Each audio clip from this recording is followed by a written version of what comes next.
భక్తిహీనులు అంటే అన్యజనుల చేత, సమాధి నియమింపబడటం అంటే చెరపట్టబడ్డారు ఇశ్రాయేలీలు, అది అర్థం. మొత్తం మీద క్రైస్తవులు ఎలాగైతే యేసు సంబంధం లేని వాక్యాలను యేసుకు ఆపాదిస్తున్నారో అదే సూత్రాన్ని ఇస్లాం ప్రచారకులు అనుసరిస్తున్నారు. నిజానికి యేసు పాత నిబంధనలో చెప్పబడిన మెస్సియా అయితే. ఇది అంతకన్నా ముందు ఇంకొక పాయింట్ కూడా నేను యెషయా 53వ అధ్యాయానికి యాడ్ చేస్తాను.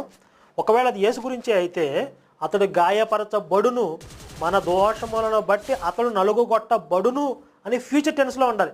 కానీ అది ఎలా ఉంది? పాస్ట్ టెన్స్లో ఉంది. అప్పటికే జరిగిపోయిన విషయాలను చెప్తున్నాడు అక్కడ. ఈ పాయింట్ కూడా ఒకటి యాడ్ చేసుకోండి.